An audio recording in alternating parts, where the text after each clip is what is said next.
저희가 지금 마태복음을 강해를 하고 있는데 방금 읽으셨던 것처럼 마태복음 내용이 3절밖에 안 되고 마가복음은 굉장히 내용이 많죠. 혈루증 여인 25절부터 34절까지니까 10절. 그러니까 마가는 마태보다 같은 내용을 3배를 더 할애해서 다루었죠. 그러니까 마가가 그만큼 이 이야기를 중요하게 생각했다, 이런 것을 알 수 있어요. 마태가 이건 중요하지 않으니까 좀 짧게 요약해서 핵심만 이야기를 해야 되겠다, 이렇게 우리가 많이 들었던 내용입니다. 혈루증 여인이 그렇게 고통스러운 삶을 12년 동안이나 살았고 의사들에게 모든 재산을 다 허비하고 몸밖에 남은 게 없는 절망에 빠진 사람이 예수의 소문을 듣고 나가서 예수님의 옷자락을 몰래 만졌더니 하나님의 기적의 주인공이 되었다.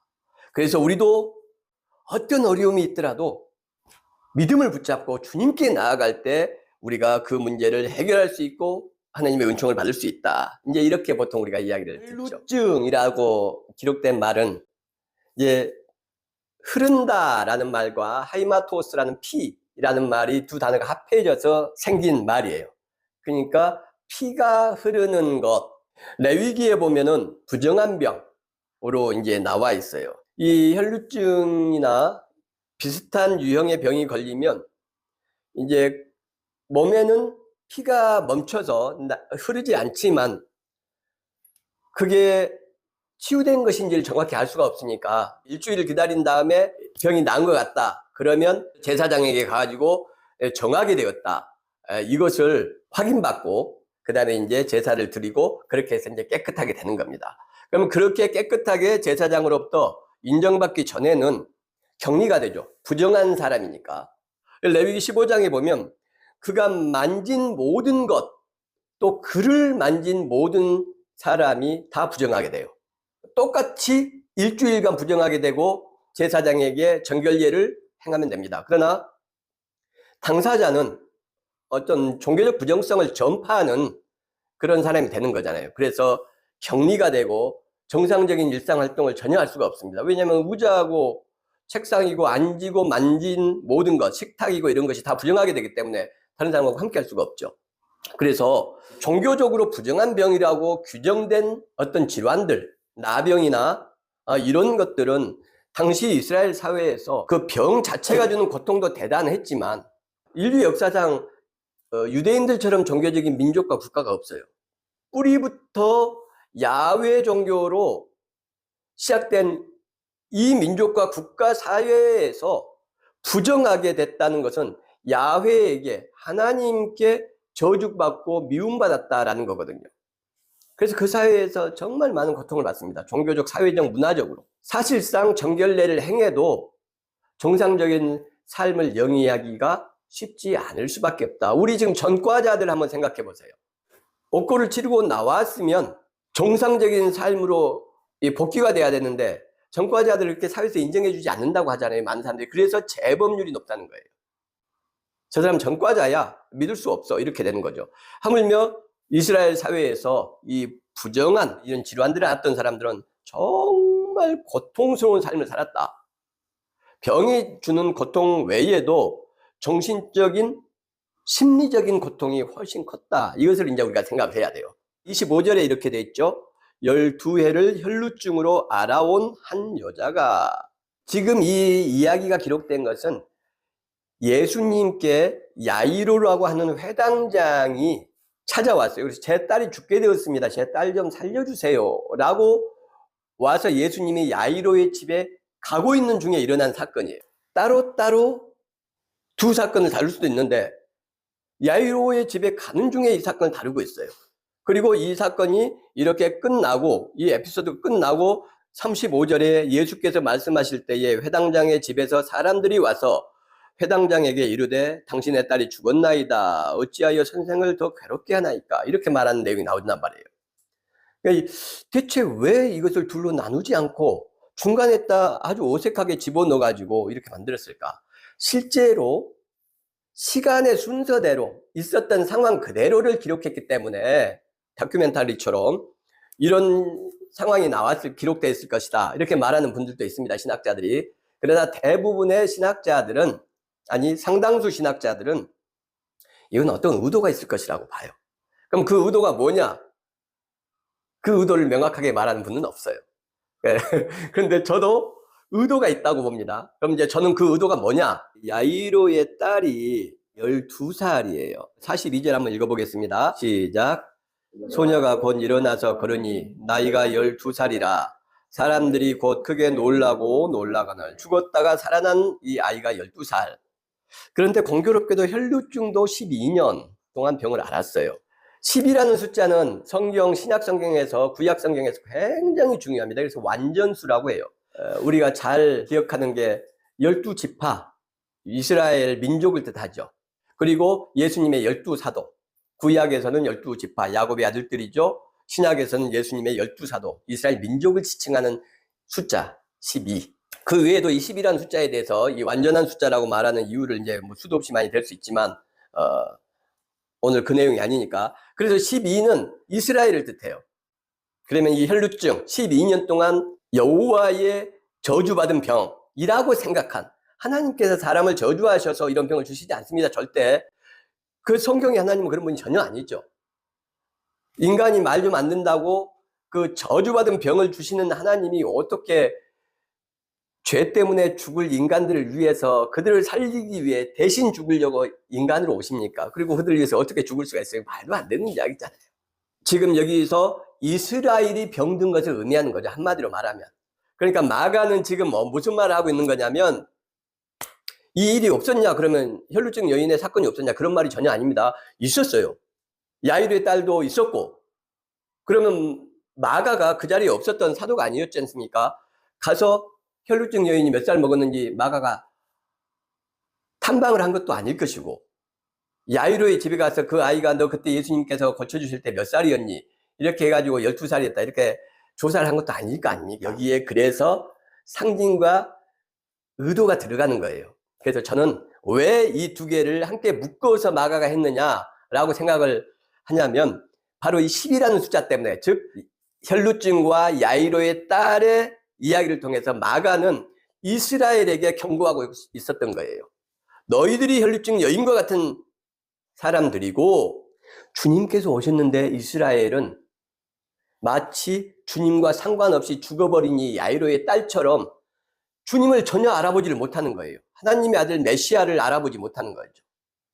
그러나 그 주님은 이 야이로의 딸을 살려내시는 거죠. 왜요? 야이로의 신앙과 믿음 때문에. 딸이 곧 죽어가는데 예수님을 찾아왔어요. 잘한 일이죠, 야이로가.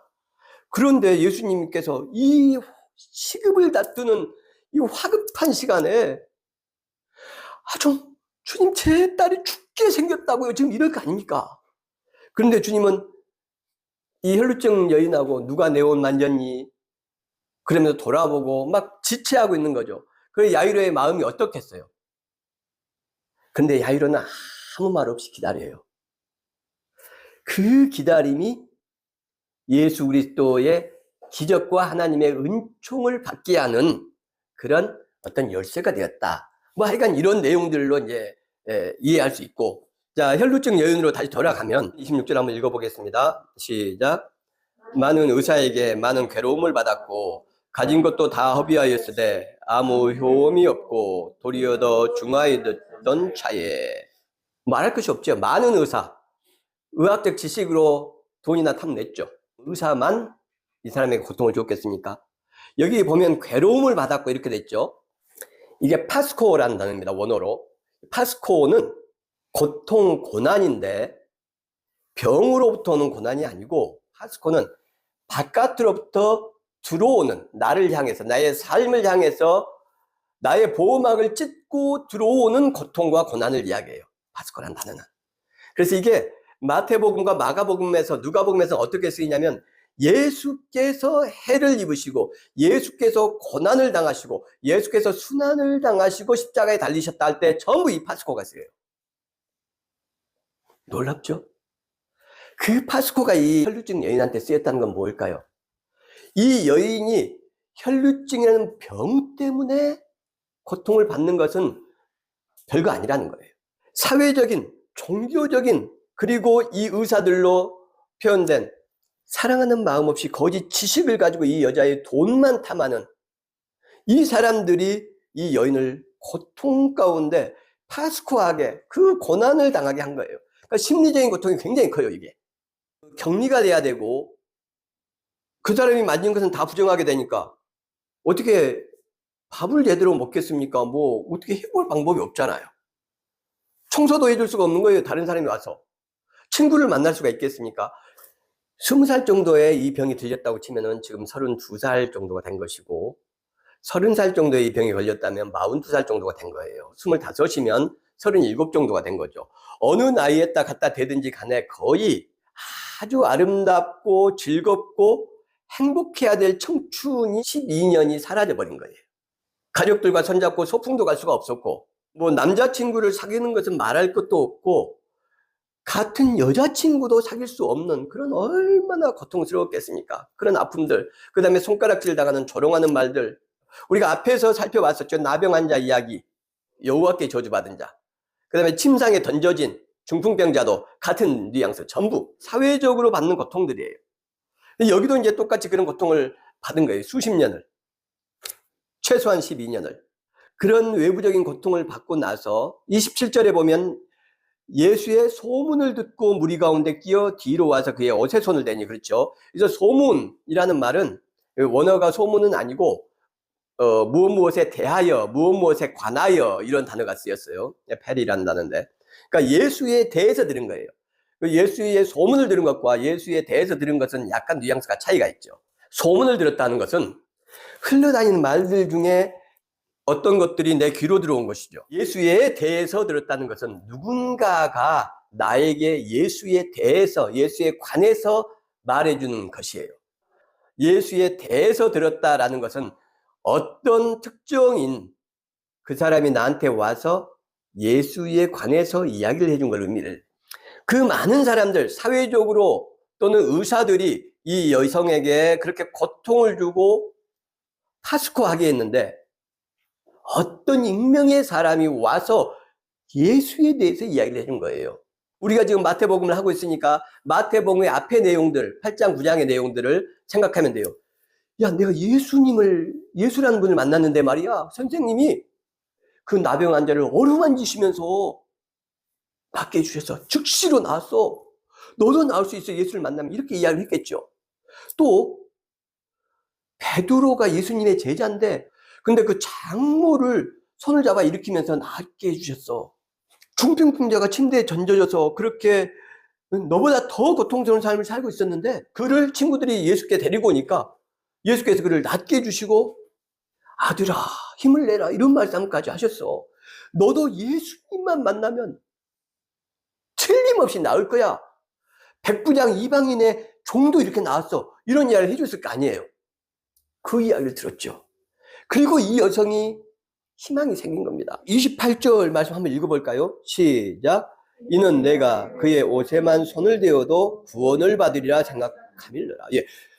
예수의 겉옷만 만져도 낫 것이라는 확신이 들은 거예요. 멋있죠? 그리고 나아갔어요. 예수님의 겉옷을 만졌습니다. 치유를 받았어요. 그런데 이 여성은 왜 몰래 가서 만지냐 이거예요. 아까 나병 환자 이야기도 들었고, 나병 환자는 생명을 걸고 많은 사람들 앞에 탁 나와서 주님께서 원하시면 저를 고치실 수 있습니다, 이렇게 말씀을 하셨잖아요. 고쳐주셨잖아요. 근데 이 여자는 왜 숨어서 만졌냐? 만약에 이것을 여러분이 그 이유를 알게 되면 여러분의 믿음은, 일단 여러분의 지적인 능력과 믿음은 이 혈루증 여인의 버금가는 믿음을 가지고 몰래 살짝 가서 만져야 되겠다 라고 왜 그렇게 생각을 했을까요? 왜? 이 여인은 예수님을 만나면 낫는다, 옷만 만져도 나을 것이라는 생각을 했어요. 그런데 예수님 앞에 나가지 않은 거죠. 나가지 못한 것이기도 해요. 자기가 부정한 사람이잖아요. 나 같은 하나님께 저주받은 이 병을 앓는 여자를 예수님 이야기를 들어보니까 아까 나병 환자도 만져주셨다고 하고, 베드로의 장모도 손을 잡아 일으키셨다고 하고, 그렇게 사랑이 많으신 분이면, 그러면 나를 만지시면 예수님이 부정한 분이 되는 것이고, 나 같은 부족한 사람 때문에 예수님까지 구설수에 오르게 되는 그런 폐를 끼치고 싶지 않은 거예요. 이 여성은 정말 섬세한 믿음과 사랑과 배려함이 잘 드러나 있는 거죠. 나 같은 사람 때문에 주님께서 고통받게 쓸데없는 구설수에 오르게 할 수는 없다. 예수님의 그 능력은 내가 살짝 만져도 되는 거잖아. 그래도 난 나을 수 있는데 내가 주님을 어렵게 할 필요는 없지. 주님을 힘들게 하고 폐를 끼쳐서는 안 되지. 이 마음이 이 여성한테 있었던 거예요. 그리고 옷을 만졌어요.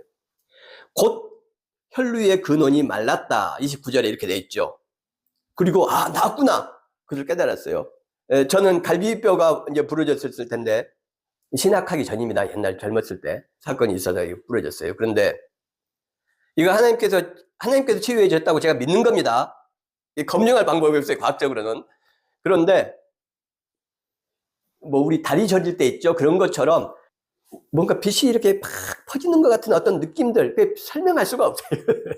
그런데 그런 느낌이 들면서 5분도 안 될 것 같은데 그렇게 다쳐서 아팠던 게 깨끗하게 나아요. 그리고 그 다리 저리었던 게 이렇게 싹 풀릴 때 어떤 그 시원한 느낌 있죠. 그런 느낌이 싹 오면서, 그래서 이 여성이 혈류의 근원이 곧 마른 것을 몸에 깨달았다는 말을 저도 경험해 본 적이 있어서 말씀을 드릴 수가 있어요. 30절입니다. 한번 읽어보겠습니다. 시작. 예수께서 그 능력이 자기에게서 나간 줄을 곧 스스로 아시고 무리 가운데서 돌이켜 말씀하시되 누가 내 옷에 손을 대었느냐 하시니. 아멘. 누가 내 옷에 손을 대었느냐. 주님, 이렇게 많은 사람이 에옷 사고 미는데 옷에 손을 대었느냐고 물으십니까? 정말 답답하십니다. 뭐 이런 뉘앙스죠. 하지만 예수님께서 32절에 이 일 행한 여자를 보려고 둘러보시니, 여기서 둘러보시니가 또 아주 중요한 단어가 쓰였어요. 주의와 보다라는 말이 합해진 단어인데, 아까 앞에서 쓰였던 예수님의 대하여 할 때 그 관하여, 대하여가 페리라는 단어가 쓰였다고 했잖아요. 주의를 돌아보니 할 때 이 페리라는 단어와 보다라는 블레포라는 단어가 함께 쓰인 거예요. 페리 블레포. 주의를 돌아보시는 거죠, 이렇게. 그런데 이 단어가 어떻게 쓰이냐면 문법상 미완료로 쓰입니다. 무슨 말이에요? 두리번 하시면서 그 여자를 기다리고 계시는 거예요, 지금. 이 여성을. 주님께서 당신의 옷을 만진 것을 알았다면, 누가 만졌는지 알아야 정상이죠. 누가 만진지를 몰랐다면 자기 옷을 만지신 것을 몰라야 정상이고, 이 여성을 아셨어요, 그러니까. 그런데 누가 내 옷 만졌냐고 물어보시는 거예요, 기다리시면서. 미완료로. 왜 그러셨을까요? 이 여성을 많은 사람들 가운데 불러내려고 하시는 거예요. 그게 주님의 의도예요. 그래서 이 페리블레포가 미완료로 쓰인 거예요. 기다리고 계시는 거예요. 지금 여기 야이로가 옆에 있잖아요. 야이로의 집에 갔는데 야이로의 마음이 지금 정말 미칠 것 같겠죠. 자기 딸이 죽어가는데 예수님 거기 서서 두리번거리면서 누가 내 옷 만졌니? 이해 못할 말씀하시니 정말 표현하기가 어려운 그 고통과 아픔과 조급함이 있었겠죠. 그런데 야이로는 여기서 침묵하면서 기다리고 있어요. 놀라운 거예요. 그리고 이 여자가 나타납니다. 자, 여기에 이제 주님의 사랑이 있는 거예요. 이 여인이 아까 예수님을 왜 몰래 만졌습니까? 예수님을 향한 지각한 사랑과 믿음 때문에, 섬세한 배려 때문에 그렇게 몰래 살짝 만진 거잖아요. 주님은 그 마음을 아신 거죠. 그래서 이 여성이 낳은 걸 누가 압니까? 자기만 알아요. 엄마, 내가 낳았어. 진짜야. 3년 전인가 5년 전인가 그때도 너 낳았다고 했는데 제발하고 했잖니. 그러니까 좀 기다려봐. 알았어. 내가 믿어. 엄마, 나 못 믿는 거야. 정말 낳았다고. 답답하고 속상하겠죠. 울타리 너머에 친구 나연이에게 야, 내가 다 낳았다. 못 믿는 거죠. 그럴 수밖에 없잖아요, 사실. 최소한 또 일주일 이상을 기다려서 재발하지 않는지를 봐야 되고, 또 제사장을 찾아가서 짧게는 10일, 길게는 얼마 걸릴지 가늠할 수가 없죠. 그동안 이 여성은 계속해서 심적인 고통, 아까 파스코, 이런 시선과 고통과 아픔을 계속 당해야 되는 거예요. 주님께서는 이 아름다운 여인이 그런 좋은 믿음을 가진 이 혈루병자가 하루라도, 한 시간이라도 그런 정신적인 고통을 더 겪는 것을 보실 수 없었어요. 그래서 그 여인에게 맞는 세심한 은혜와 사랑을 보여주시기 위해서 주님께서 뭐라고 하십니까?